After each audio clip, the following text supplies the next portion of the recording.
So welcome to another episode of the Physically Stacked, Financially Stacked podcast. Today we're going to do a super raw episode again where we're going to talk about how to scale like crazy and how simple this is and the biggest lessons I've learned this week in business. Now, to start things off, the longer I work in businesses, the longer I work in our own business, the more easy this gets to see how simple it is in terms of growing a business. Because when it comes to even building muscle, burning body fat, making more money, booking more calls, getting more followers, everything in life comes down to one very simple thing. Everything. Whether it's building the physique you want, whether it's building the business you want, whether it's building the life you want. And it's actually tracking your numbers, data tracking. Looking at the basics of what works and what doesn't work is the most simple thing that absolutely fucking nobody does. So you have the ability to have the right data. You then have the second skill in terms of pattern recognition, in terms of seeing what actually works and what you should be doing. You then blow up. And that's absolutely huge superpower. So we've started implementing some new software systems in our own business from an ads platform perspective, which has now allowed us to be more aggressive in terms of advertising spend. Now, that's allowed us to increase our spend probably 30% this week, which is an impressive amount because we can actually look at ad campaigns and I can see exactly how much it's costing us to get a call booked. I can see which ad campaigns are the most profitable. And then I can be much more aggressive in terms of like where are we putting resources in terms of our ad spend. And this is ultimately the key for everyone who's watching this. If you want to grow a business, you need to know the numbers in your business. So some critical numbers you need to know is very, very simple too. Firstly, if you're going to run anything with paid ads, one is the lifetime value of a customer, how much every person's worth to you. Secondly is the CAC, cost of acquisition. How much does it get you to let someone sign up? Very, very simple number to work out. So lifetime value is like total amount someone's paid you. Cost of acquisition is, say for the month of June, you spent $10,000 and you signed up 10 clients. Your cost of acquisition would be $1,000. Very, very simple. Now, when we go into additional numbers you need to know, if you run an online coaching business, some basic numbers you need to know.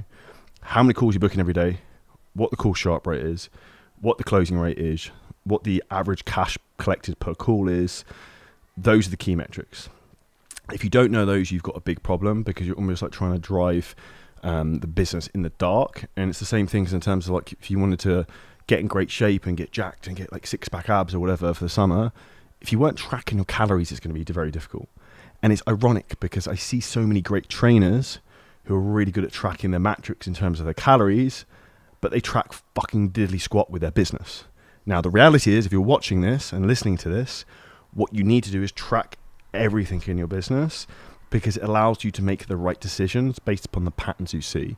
And this is a huge thing that I've had to learn because I'll give an example that's really relevant. Is that one thing I see a lot with entrepreneurs, we try to fix problems that don't need fixing. So, and what I mean by that is we try and do more of the things we enjoy doing.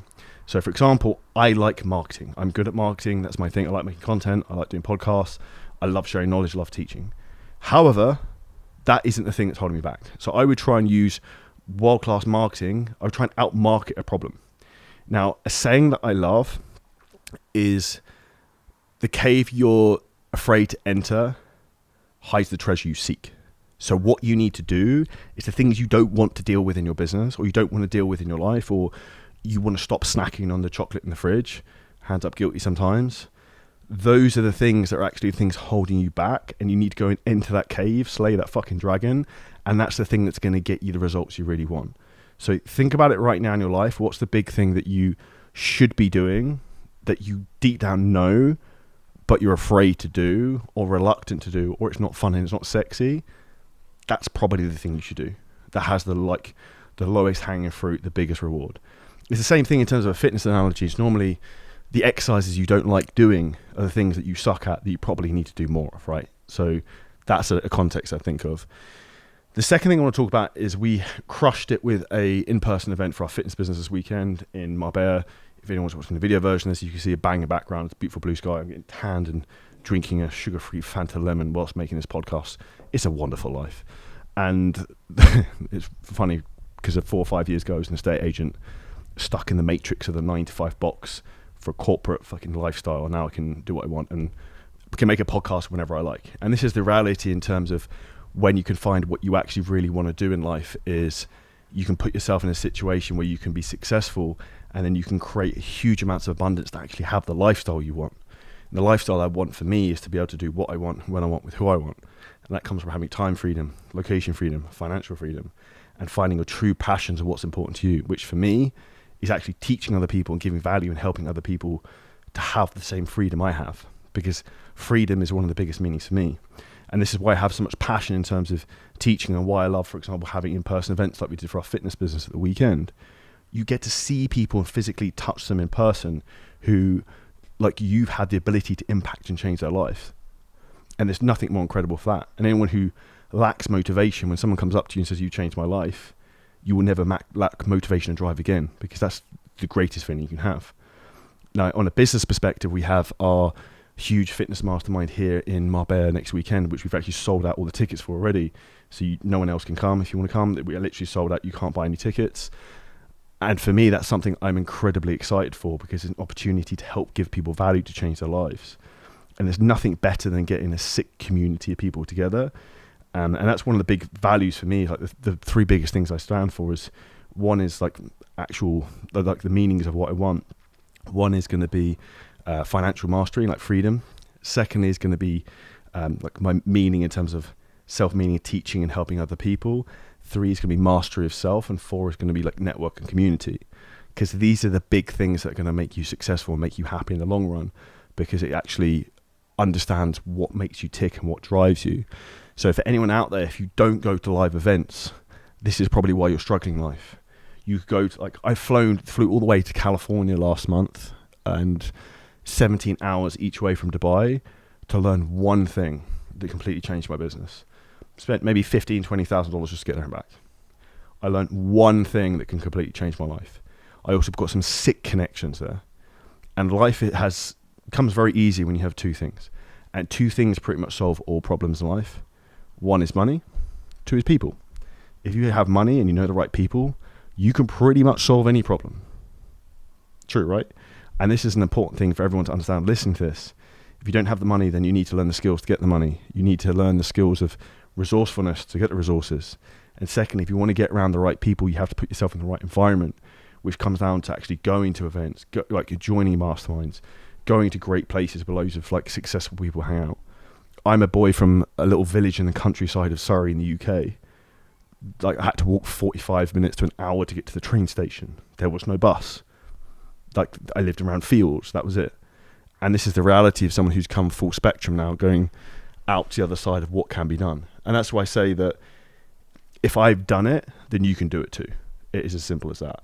And in terms of where you want to go with your business, this comes down to some very simple directions in terms of understanding like what your values are. And if you don't understand those, you won't go very far. The other things I'd say that I've learned really importantly more every single day is importance of anyone who has a team, or if you haven't got a team, the team is there to help you to build the business. The team is there to take pressure off of you. And if your team is adding pressure to you, if you've got call setters and closers and they're making things worse, you have the wrong people in your team, or you're not training and teaching them correctly. Because the quickest way for you to scale your business is by having the right people. And that's also when you get the 3 things I mentioned earlier: time freedom, location freedom, financial freedom, because you have the right people and processes in place. So you don't have to be the person doing all the heavy lifting and pressing all the buttons, because I certainly know that's not what I want. And I want to have maximal impact on as many people as possible. I can't do that on my own. And that's where the penny has really dropped. I need to pour myself into the people who work for me, and then bring in world-class people and upgrade that team constantly. So bringing in new talent who are better than the people before, and pulling out talent who aren't good enough. And that's how you basically take an organization to the next level. For anyone who's a football fan and who maybe used to be a geek and nerd like I did, I used to love the game Football Manager, Championship Manager. It's the same thing as like transfer season. We want to transfer out the bad players, we want to bring in the best players. The goal is to bring Messi and Ronaldo into the team, and when you do that, you then have the best business. I'm doing that at the moment, alongside consulting with some of the best people in the world. We've got ads people who are consulting with us who are spending $200,000 a week on like per account they're working with. And this is how you learn skills. And the value for me is to learn those skills, to then be able to pass those on to other people. And the most important thing that I've found is the biggest changing direction of my life is every time I learn a skill, the value from that is wild in terms of the compound effect that comes from it. Because what happens, one skill plus another skill, it's like a force multiplier. They bounce off each other. So if you look at something like, for example, the ability to articulate yourself, talk on camera correctly, plus the ability to run ads, and then maybe copywriting to write text that sells, you put those three together, that's very powerful. You can then become very good at marketing. And that's how simple the game gets of skill stacking. And why so many people struggle as well with learning skills is they don't understand at the beginning, you're always going to suck. And that's okay. I was terrible at pretty much everything from the beginning. If you want to laugh, go onto YouTube, look at Charlie Johnson Fitness, look at my first YouTube videos. They are terrible. Like, my YouTube's by no means like perfect. We're putting a huge amount of time and effort into this, and I have an incredible team. But the reality is you're always going to suck at the beginning. But you get better by doing more reps, by reviewing what you're doing, and finding the right people to teach you. And these are the things that allowed me to change my life, and those are things that will allow you to change your life. And I'm going to finish this with the two most important things you need. And this is I'm going to say three most important things you need. These are the three superpowers that have made me successful, given me financial freedom, time freedom, location freedom, and allowed me the impact to help others. One is executing very, very quickly everything that needs to be done. Number two is being super coachable. So I find the right people to solve the problems I have, and that's someone who's done the thing I want to do. I find them, ask them the right questions, do whatever they say, and execute on it. Number three is pattern recognition. All those three work synergistically together and will make you phenomenally acceptable. Now, if you enjoyed this episode of the podcast, make sure you take screenshots, share it to stories. I'll repost this to anyone who screenshots this and shares it out. If you took value, make sure you subscribe. And I'll see you next episode very soon.